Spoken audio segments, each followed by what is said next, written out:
Welcome to Sisters in Sobriety. Today we have Randall Wesley Hall, a poet, a recovery facilitator, and advocate. And Randall spent decades grappling with addiction and then faced a life altering diagnosis of Guillain-Barré syndrome. And instead of it breaking him, it became the pivot point for a radical recalibration of life, recovery, and purpose. He went on to lead Recovery Dharma Global, a peer led Buddhist inspired recovery organization. He's published the book Poem Free, and he speaks candidly about integrating mindfulness, ritual, and community in healing. Welcome. Thank you so much for joining us. Thank you all for having me. It's good to be here. Thanks, Randy. So, can you share a little bit about your early life, where you grew up, and how you first came in contact with drugs and alcohol? Oh, absolutely. I grew up in Tampa, Florida, and like many people, I just kind of grew up in that culture where alcohol and drugs were accepted and almost expected to be something that you would do kind of when you reached early adulthood. So when I was 13, 14 years old, I started to experiment with alcohol. And it was kind of like a magic elixir that suddenly made being around other people so much easier. And the popular kids were doing it, and I certainly wanted to be among the popular kids.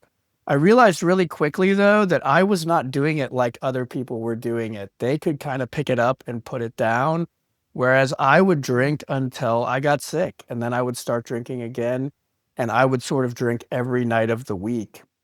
And by the time I was 19, it was very clear to me that I had a problem. And I tried to speak to loved ones about what I was experiencing. And I was sort of told, like, hey, man, like, you're living the dream. You know, you're working hard, you're playing hard. You go to one of the best colleges in America, you're getting good grades. An alcoholic is someone who can't do their job because of their drinking, and you're achieving quite highly. And of course, the truth was is that I was just quite high, like all the time. And I wasn't having a good time. From the outside, it probably looked like I was, though. So I went to a good law school and I became a lawyer because I kind of had that belief that if I could just acquire all of the things, then on that day I would be happy. And we're kind of sold that, I think, in America, especially. And what ended up happening is I would use amphetamines kind of throughout the day to blast off, to bill more hours and outthink and outwork my opponents. And then at night, I would consume huge quantities of alcohol and marijuana to kind of come back down and try to maintain some semblance of a circadian rhythm. And this was a cycle of violence, obviously, against my own body. But I believed magically that I could kind of do this and that there would be no consequences for me. I didn't really like being a lawyer. I chose, of course, to be the most evil kind of lawyer because I wanted to make the most money. You know, again, going back to that early belief that if I just had all the things, then I would be happy. But the truth is that I wasn't, and I reached a point that I really needed those amphetamines, or else I wouldn't be able to spur myself out of bed in the morning to go and do the thing that I was doing. Um, I had this magical belief again that I could do this forever and it wouldn't cause damage to my body. And of course, in 2017, I'd quit being a lawyer. I believed, oh, if I just stop being a lawyer, I'll stop using drugs like I am, and it did not work that way for me. I just became a teacher, and I would use drugs all day and kind of be like Robin Williams in Dead Poets Society. I would be very stimulating, but there were other weeks that I would just be absent mentally and emotionally from, I'd be there physically, but I just really wasn't able to function. And then in 2017, I got really sick, um, probably due to neurotoxicity in my brain due to the amount of drugs that I was doing at that time. And that really changed my life for the better, even though it was just a terrible experience overall. So what happened is I was taking 3 different kinds of prescription amphetamines at the same time in large quantities.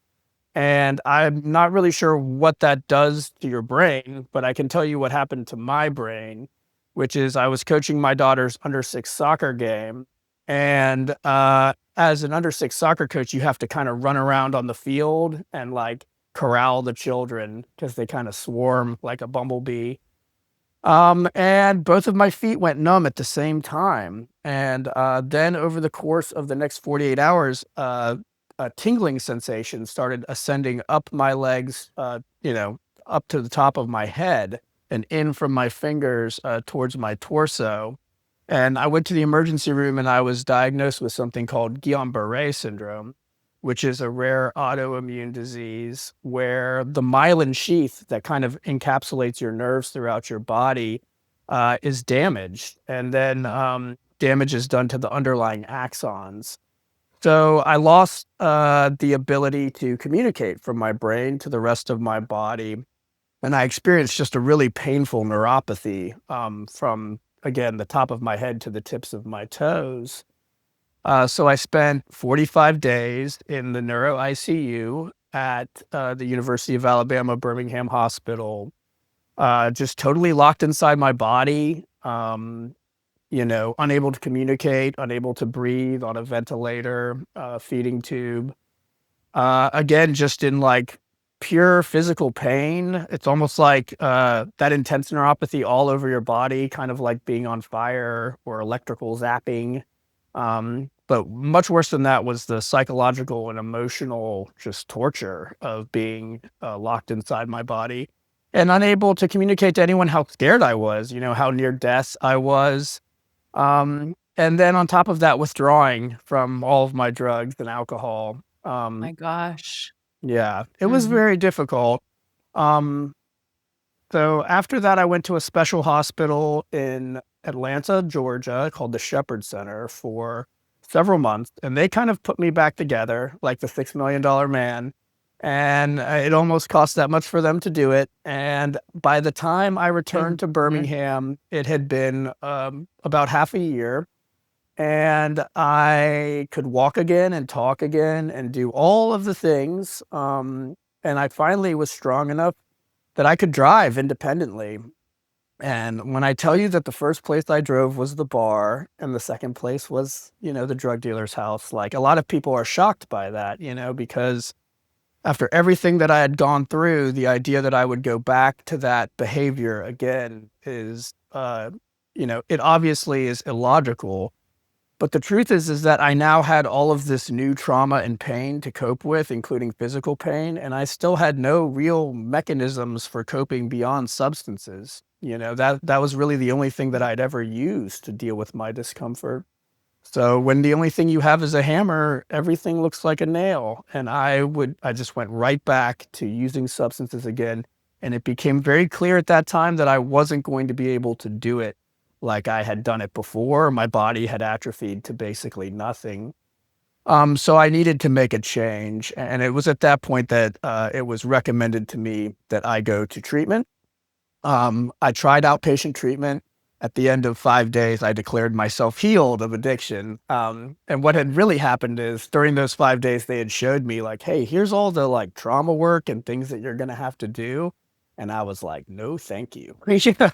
At the end of those 5 days, Okay. I said I was better, even though I knew that I wasn't, and immediately had a large amphetamine binge. And at that point, they said, you need the werewolf treatment. And I was like, whoa, what's the werewolf treatment? And they're like, in the horror movie when the guy's going to turn into the werewolf and they chain him to the rock so he can't hurt himself or others, like you need to be Mhm.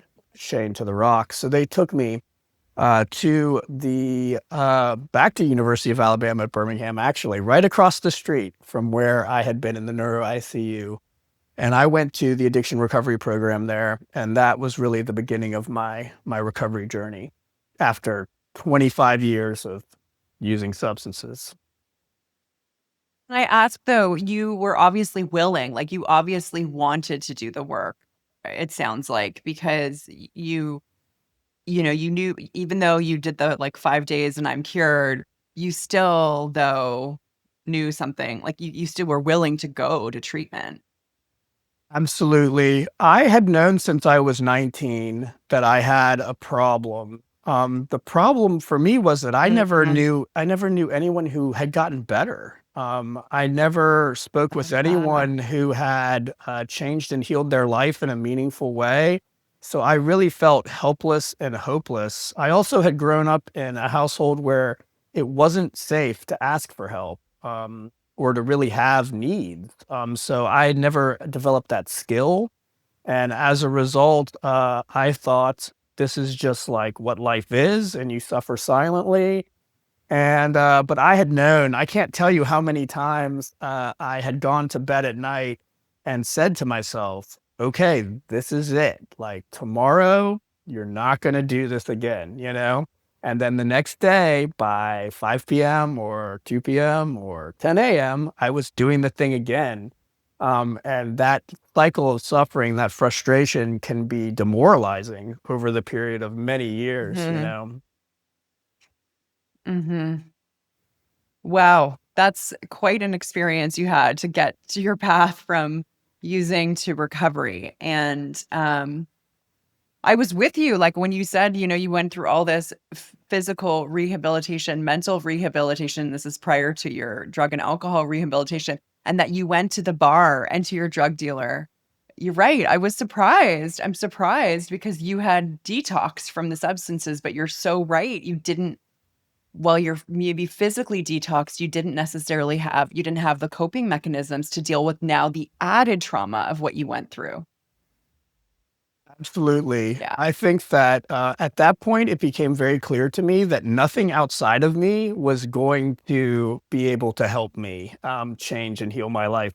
It was going to have to come from some sort of internal shift because, I mean, there's nothing more dramatic, right, than some higher power or force beyond my comprehension coming down and literally paralyzing me so that I can no longer hurt myself in the way that I was. And so when that didn't do it, I knew that I was going to have to do that inner work. Yeah. And that's scary, especially to someone like me who had never really started to look at those things. When it comes to like cleaning out a closet, it can be overwhelming at first because you got to take everything out first, and then it's like I've made a bigger mess than I had when I started. But it always gets worse before it gets better, and it's always Yeah. short term hard to have that long term stability. So, I Yeah. just yeah, Always darkest before the dawn, right? Always right, darkest before the dawn. absolutely. Can I just ask, Sonia's gonna ask the next question, but I just wanna ask, the most evil kind of lawyer is a corporate lawyer, right? Is that what we're Yes, talking about? Okay. you figured it out. I was a corporate defense litigator. So I yes, Okay. I was the guy who they Uh, brought in to crush the little guy when he had like a valid claim and it was going to affect the corporation's bottom line. I didn't actually want to do that initially. I wanted to be a human rights lawyer, and at one point woof. I was offered a job in New York City to do that at the United Nations. And I was very excited. And they called me and they said, oh, just one more thing. You're going to have to pass a drug test. And so 24-year-old me could not comprehend of not being able to use substances for even a couple months in order to pass a drug test. So I said, oh, forget about that. They won't make me do that in private practice and I'll make more money. And, I rationalized it in some way. But the longer that I've been sober, the more I actually think about that moment and that regret, right? That I had another pathway available to me, but like a horse with blinders, the problem with my beliefs is that I believe them and I don't question them. And in that moment, the idea of questioning that might be a path for me and that I should maybe like chill for a couple months, that never occurred to me. You know how we sometimes will reflect on sliding doors moments that, wow, what a sliding door moment that would be for you. Absolutely. Absolutely, because doing what I did as a lawyer, like I used a lot of substances in order to cope with the discomfort of the cognitive dissonance that I was feeling. I wanted to believe that I didn't have like a ethical framework and that I could just go out there and kind of sociopathically hurt people for money and that it wouldn't make me feel bad about myself, but that was not the truth. And a big part of what I was doing was taking the amphetamines in order to self-medicate away my moral and conscience so that I could go out and do this thing that I really didn't want to do. And I tell this story at treatment centers a lot where Mhm. I would wake up in the morning and I would go in the bathroom and look in the mirror and I would take amphetamines and I would say, "You're a sociopath. You can do this today." And it's like the world's worst morning routine affirmation. But I wanted to believe it because then I wouldn't Mhm. have to feel bad, you know? Mhm. Randy, so what eventually opened up recovery for you? We talk a lot about the value of different pathways. And so what opened it up for you? Well, what happened to me is that I really wanted to get better for my daughters. I have 3 beautiful daughters, and at first, it was that external motivation that did it for me. And a lot of people say, if you're not doing it for you, then it won't work, or you're not doing it for the right reasons. And I'm a big believer that anything that gets you into a place where you're ready to make a change is a good thing. So, a lot of people have crises like I had. Maybe they have legal or financial consequences. They lose a job, they lose a relationship. And that's obviously painful, and we don't wish that upon anyone, but sometimes, we need a crisis to kind of force us to do that deeper work. And I certainly had that big crisis that happened to me, and then that external motivation of, being told like, "Hey, if you don't figure this out, like, these 3 girls, like, they're not gonna have a father," you know? So that was very helpful in motivating me to go to treatment, to make the change. But these crises, the problem with substance use is that it's a chronic condition, right? So the crises only last so long, and Yeah. you got to do the work long term. And I was told upon entering the treatment center that if I left there and I did what I'd always done, that I would get what I'd always gotten. So I had to do something different, and I started to become curious about what that would look like. Obviously, most people who go to treatment, they're sort of funneled into the 12 steps. The 12 steps are a program of recovery that have helped millions of people. And I certainly try not to denigrate the 12 steps when I'm speaking with others about recovery. But I will say that when I went to those meetings when I was in treatment, I just felt like the principles of that program didn't resonate with me. They kind of took us around to a lot of different local home groups. And I sort of had this feeling of like, wow, they keep telling me I have to go to these meetings the rest of my life. And I don't really like these meetings. So what happened is Mhm. one day they told me that they had a chaplain at the hospital who could come and speak to me, and the chaplain was a Buddhist chaplain. So, I was kind of bored that day. I couldn't have my phone or watch TV, and I was tired of coloring. So I was like, you know what? I'll talk to this Buddhist chaplain. And they sent him up, and when he arrived, he sat with me for 90 minutes. And I remember there was a storm outside, much like there is this morning here in Birmingham. And I told him a little bit about my story, and he told me about Buddhism. He taught me about the Four Noble Truths and the Eightfold Path. And he told me that there were meetings in Birmingham where people used Buddhist principles and practices in order to change and heal their lives. And at that point, I was feeling sort of desperate because I hadn't found a lot of relief in the rooms of AA. So I said, I'll give this a try. And I went to a meeting that weekend. I kind of advocated, like, hey, will you take us to this meeting instead? And I remember going in that night, and it was like the lights were a little dimmer and everyone was talking a little quieter, and it just kind of seemed like they were living with ease. And I'd seen a lot of people in the 12 step rooms who had a lot of quantity of recovery, but I had not seen a lot of people that seemed to have a high quality of life. So when I saw these people and they seemed happy and they were kind of laughing, I was like, wow, I kind of want what these people have. And then they said, to begin the meeting, we're going to meditate. And I was like, oh no, like I'm a speed freak, like I can't meditate. That's just not for me. But it turned out that this guided meditation it was brief, and it was aimed at cultivating compassion for myself and for other people. And in that moment, during the meditation, I could feel this lightness in my chest. And I was like, wow, what's that? And it was self compassion. And so much of my using had been driven by this not good enough mentality that I needed to achieve more. So I needed more, amphetamines.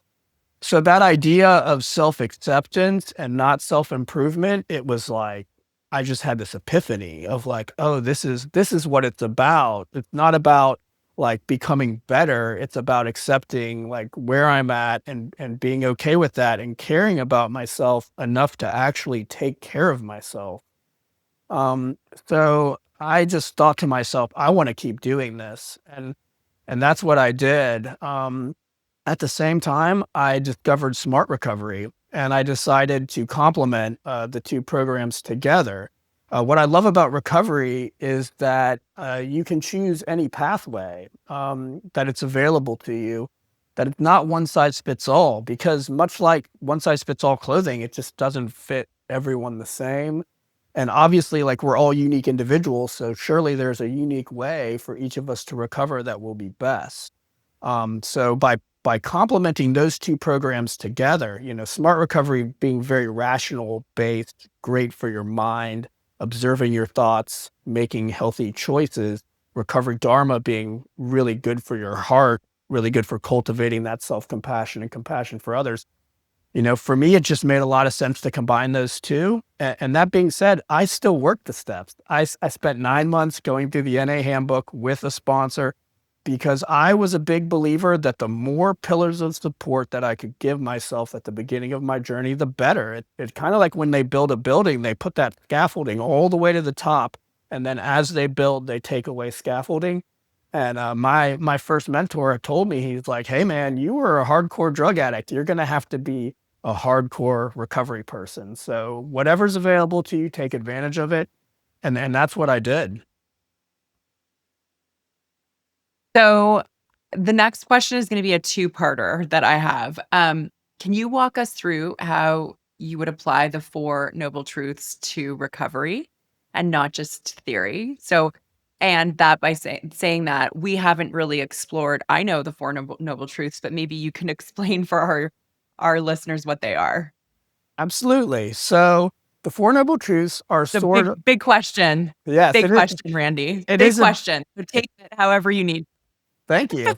Um, it is a big question. And at the outset, I want to say that obviously Recovery Dharma and the program of making healthier choices, whether it be with substances or processes, like it owes a great debt to Buddhism, which is a 2,500-year-old Mhm. religion.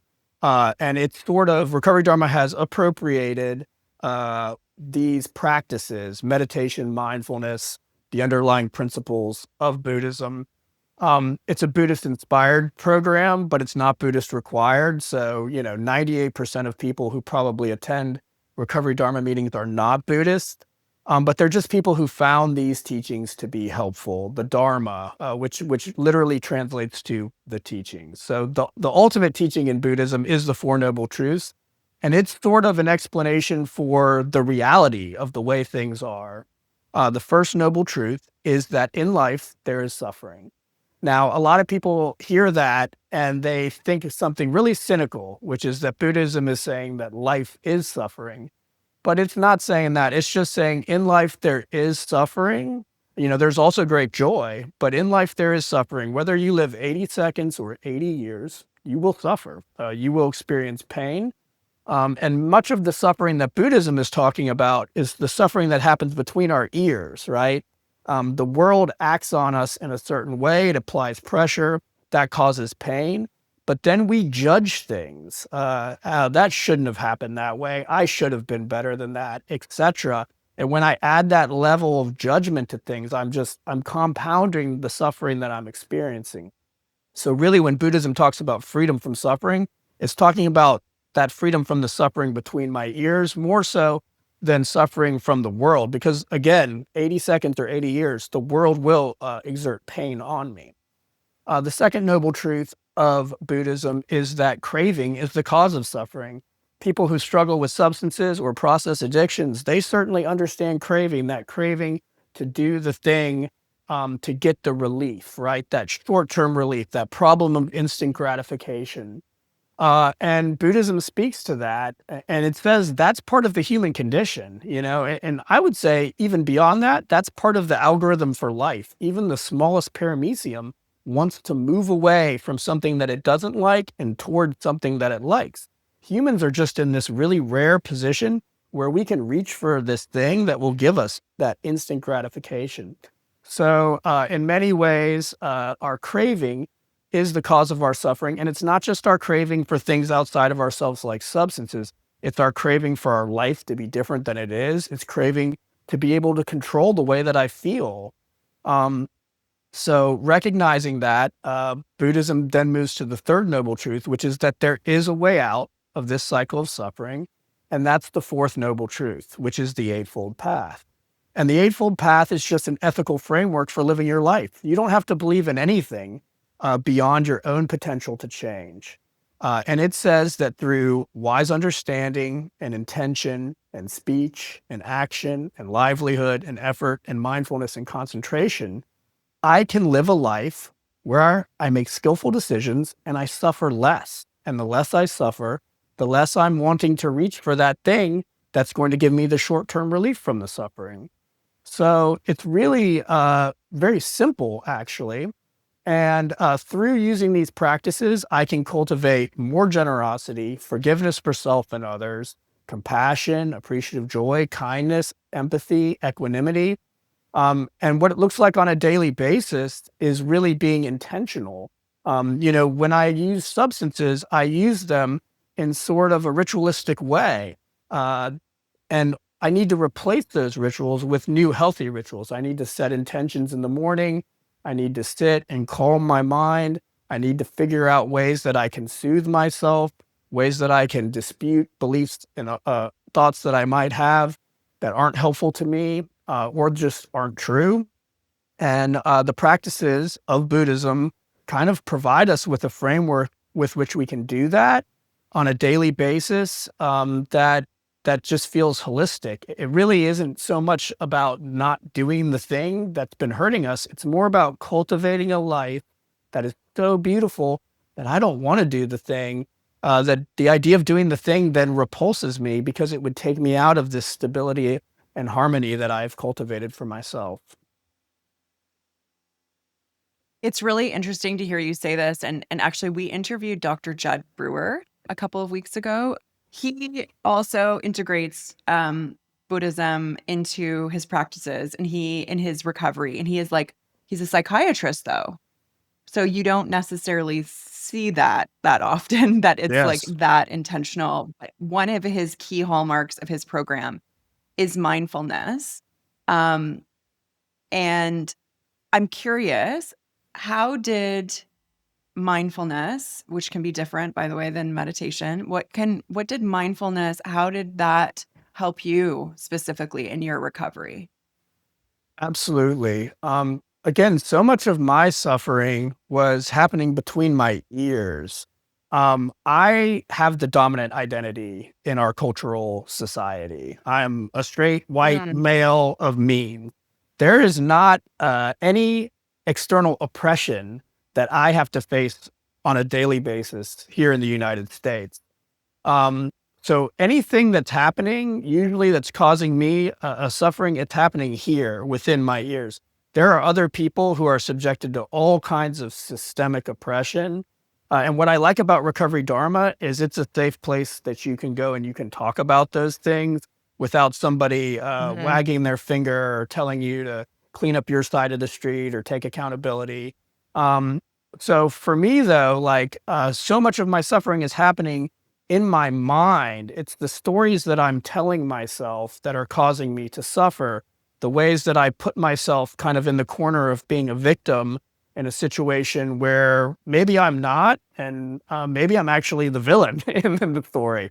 Or I'm villainizing myself when I really don't need to either, right? I'm kind of making myself um, that self-loathing that I talked about earlier. So to me, mindfulness is just a recognition of what's really happening right now. It's not ruminating on what just Mhm. happened or fixating on what might happen next.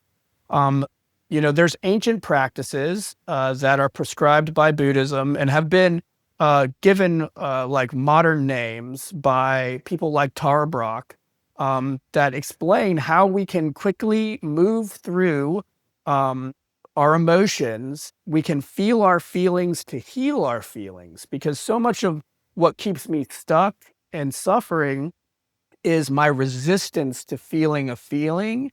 And if I resist it, it just persists.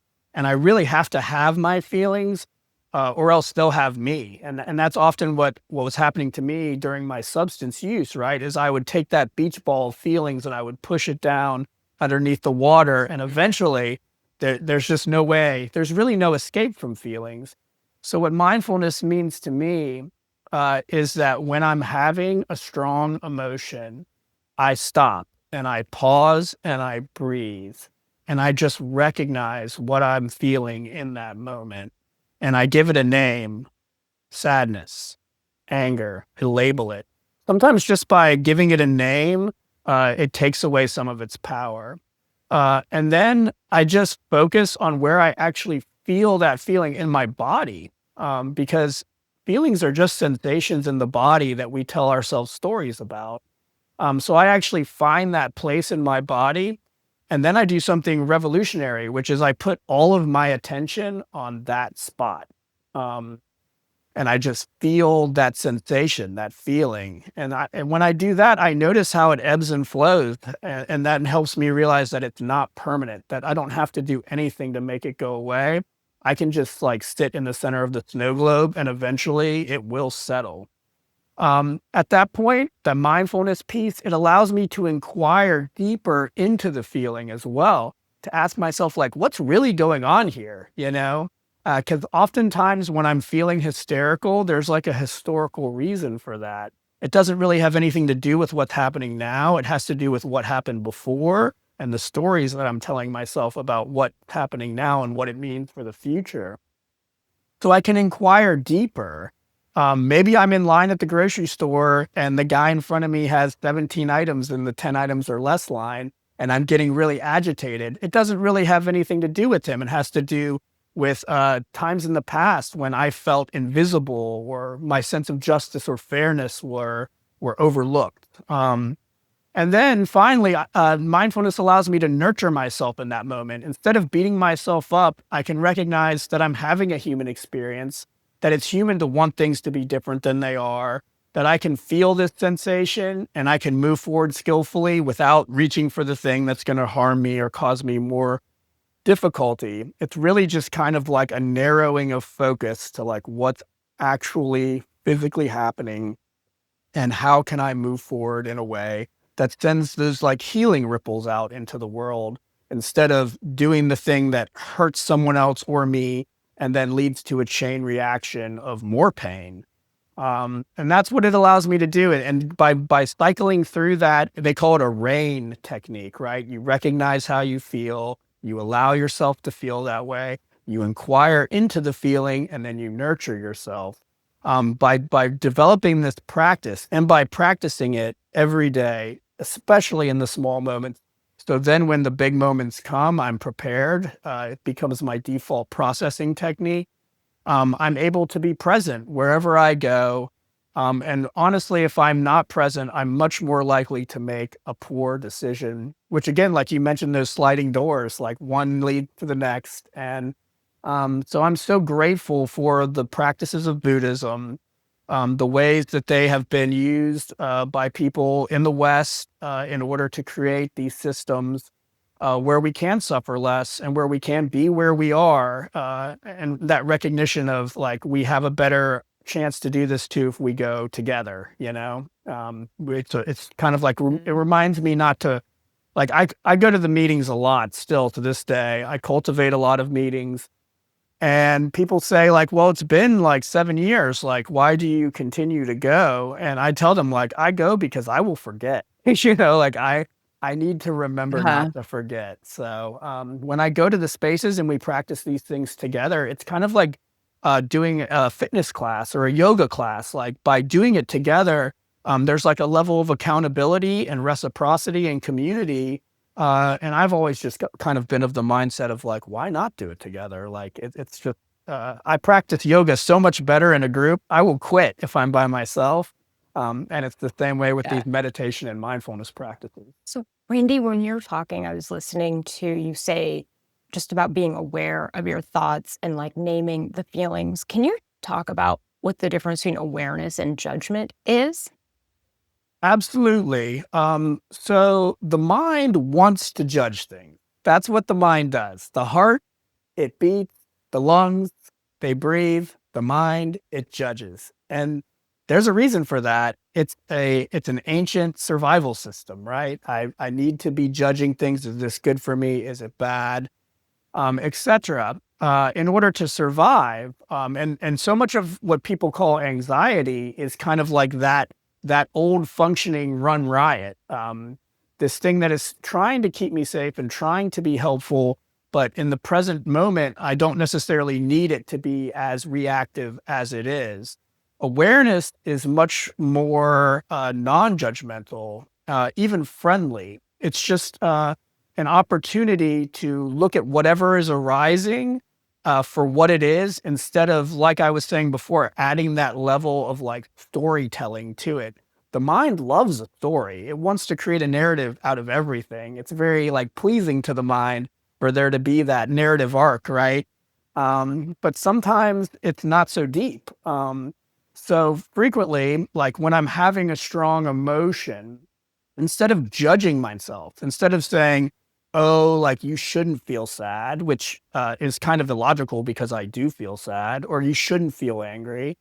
Instead of having that like that judging mind, which again just creates that suffering, can I just be aware of what is arising? And I'll use another practice for this that is very similar to rain.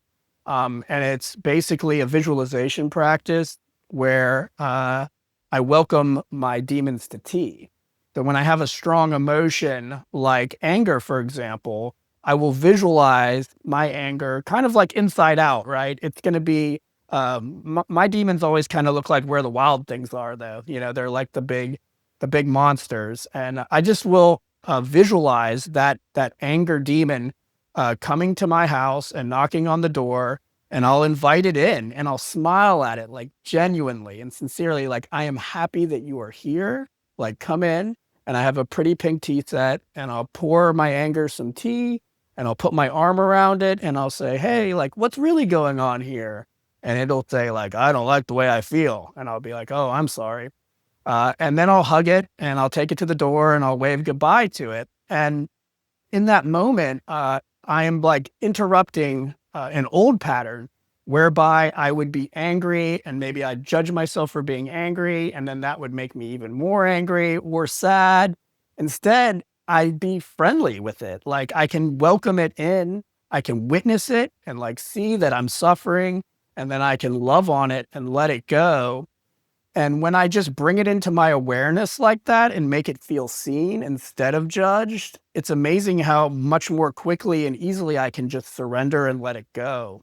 And I don't have to get stuck in that cycle of suffering and then compounding the suffering through self-judgment. Because self-judgment, honestly, so many people in the rooms of recovery, they are there because of that high level of self-judgment. It's a level of judgment that is so high that they are so hard on themselves, that they deal with such a high level of self-loathing that they stop caring about themselves. And when they stop caring about themselves, they stop taking care of themselves. So much of recovery is building up that esteem for oneself, that love for oneself. I try to teach people to love themselves in like an ooey gooey way, right? Like if you really, really love yourself, no matter what, even on your worst day, then you won't hurt yourself, you know, with substances or addictive behaviors. Mhm.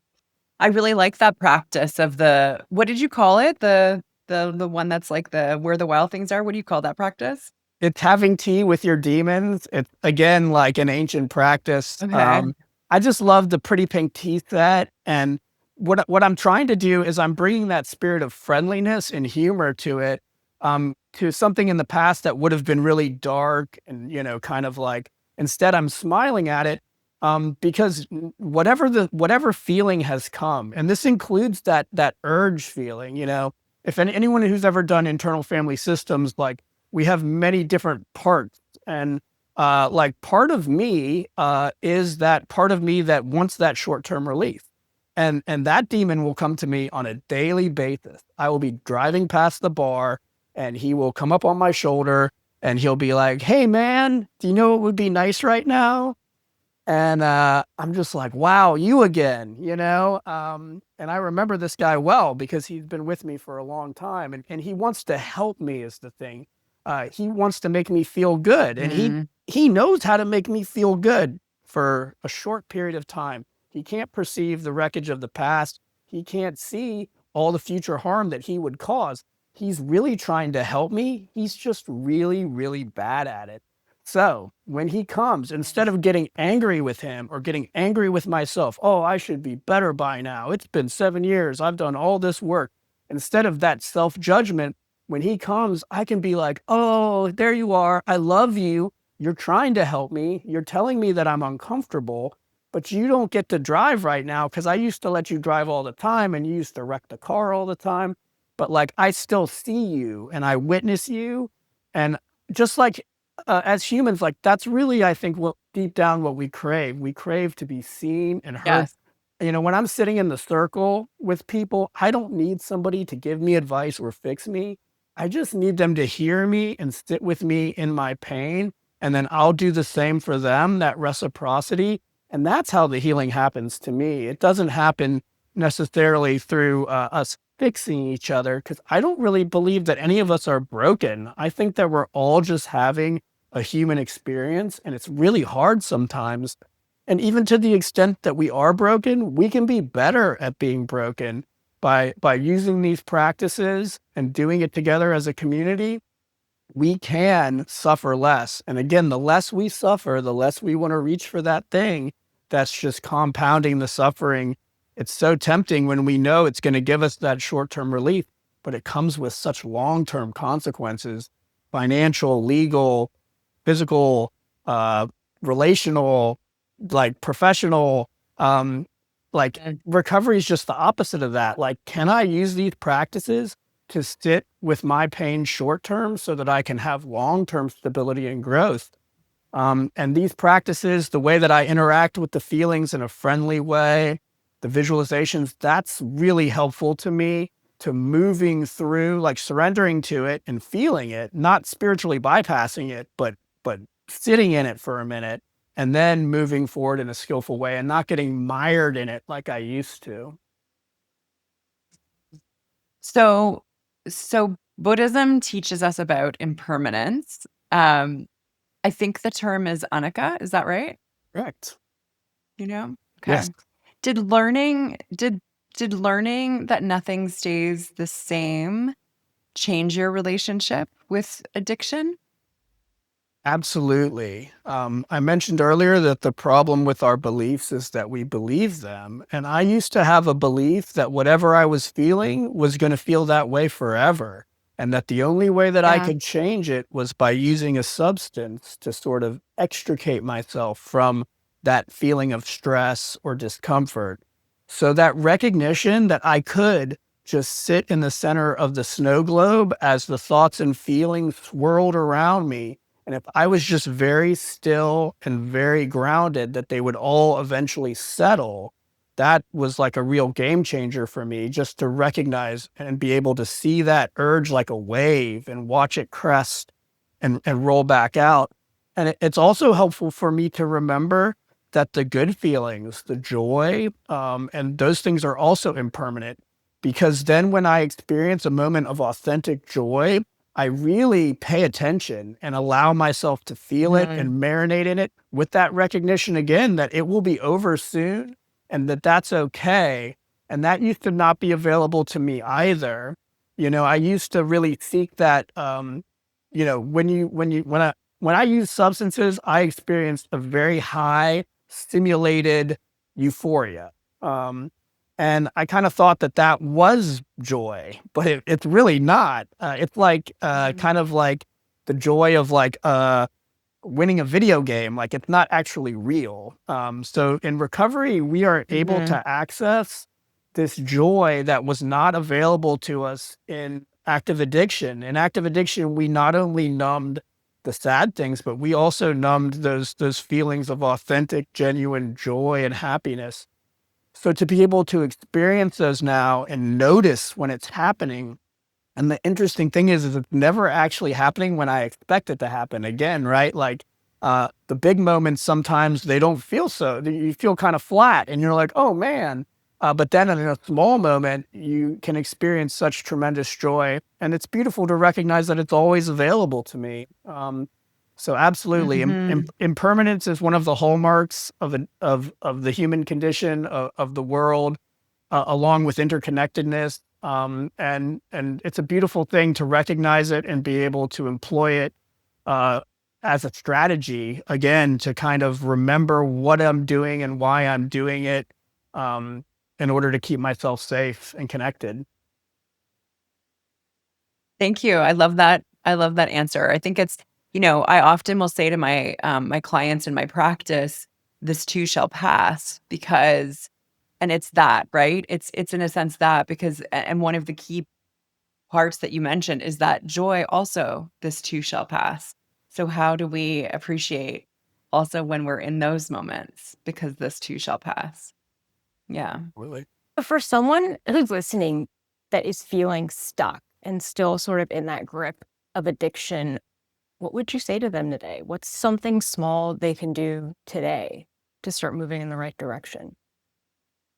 I would say to be gentle with yourself first and foremost. You know, I personally never flogged myself forward once. I never once improved myself in any meaningful way by being hard on myself.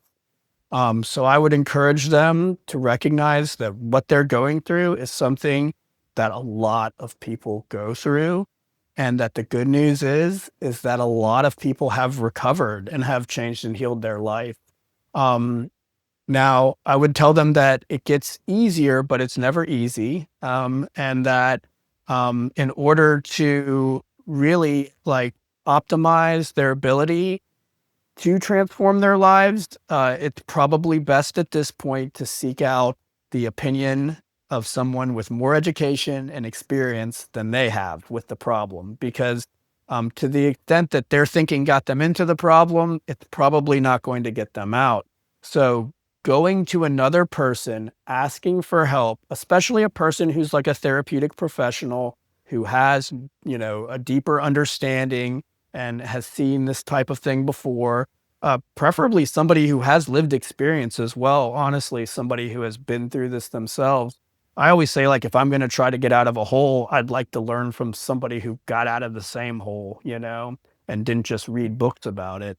Um, yeah, and then receive that feedback and then take what you like and leave the rest, because I'm a big believer that people are empowered to, make the choices that need to be made to change and heal their lives, that they really know better, which is probably a controversial opinion.